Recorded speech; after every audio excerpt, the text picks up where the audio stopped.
మీనరాశి మిత్రులకు నమస్కారములు. ఈరోజు మనకు ఎలా ఉందో తెలుసుకుందాము.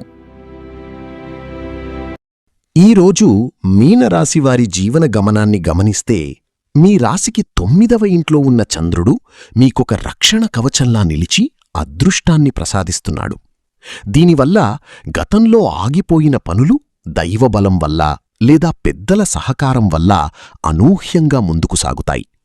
ముఖ్యంగా ద్వితీయ బుధుని ప్రభావం వల్ల మీ వాక్చాతుర్యం పదునుదేలుతుంది. మీరు చేసే ప్రతి ప్రసంగం లేదా చర్చ మీ ఆర్థిక స్థితిని మెరుగుపరచడానికి తోడ్పడుతుంది. కుటుంబంలో ఉన్న చిక్కుముడులను మీ తెలివితేటలతో విడదీస్తారు.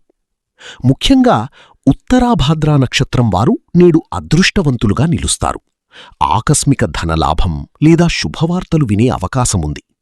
అయితే పూర్వాభాద్రా నక్షత్రం వారు మాత్రం అత్యంత అప్రమత్తంగా ఉండాలి. విపత్తార ప్రభావం వల్ల ప్రయాణాల్లో లేదా కొత్త పనులు మొదలుపెట్టేటప్పుడు ఆకస్మిక అడ్డంకులు ఎదురైనా సహనంతో వాటిని అధిగమించాలి.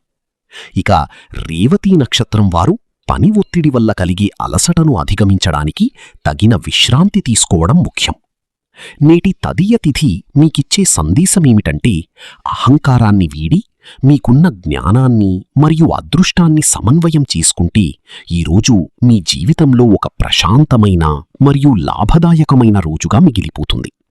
మరిన్ని వీడియోల కోసం మన ఛానల్ని లైక్ చేయండి, షేర్ చేయండి, సబ్స్క్రైబ్ చేయండి.